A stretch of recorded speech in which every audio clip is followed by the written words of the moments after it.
Hey everyone, it's that math magician.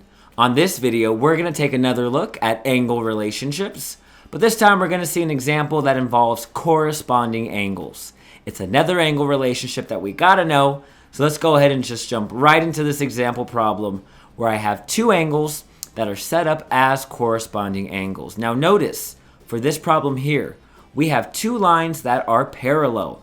I have this horizontal line here, and this horizontal line on the bottom.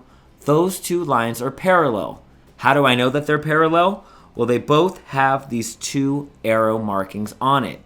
That means that those two lines go on and on forever in both directions, and they're never going to intersect.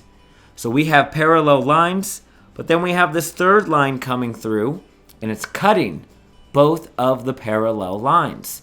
That line, we call it the transversal line. And the transversal line is the line that intersects the two parallel lines. Now notice that when that line intersects those two parallel lines, that we end up with a bunch of angles here. I end up with 4 angles at the top, and then I also end up with 4 angles on the bottom.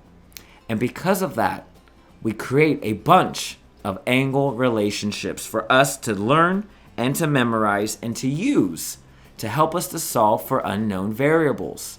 Now, these two angles here are both located in the top right position.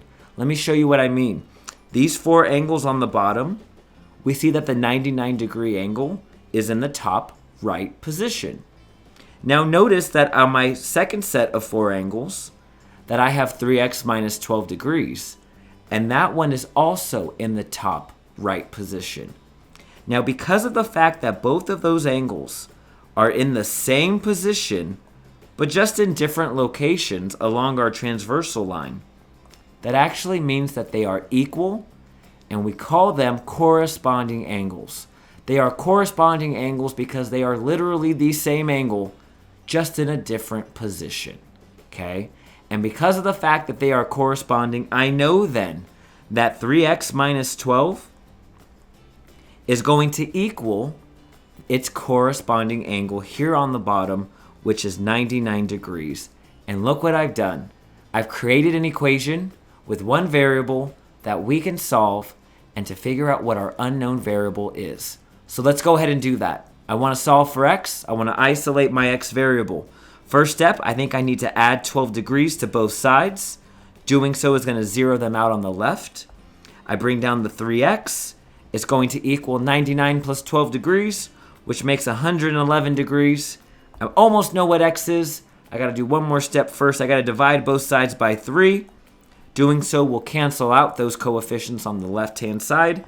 So I'm just left with x, and it's going to equal 111 divided by 3, which is 37 degrees. So I see that that missing variable is 37 degrees because of the fact that we had corresponding angles. And remember, corresponding angles show up when you have two parallel lines being intersected by a third transversal line. When that happens, angles that are in the same position end up being equal. And because of the fact that I know that those two angles are equal, we set up an equation and we solve for x. It's that math magician, and I'll see you on the next video.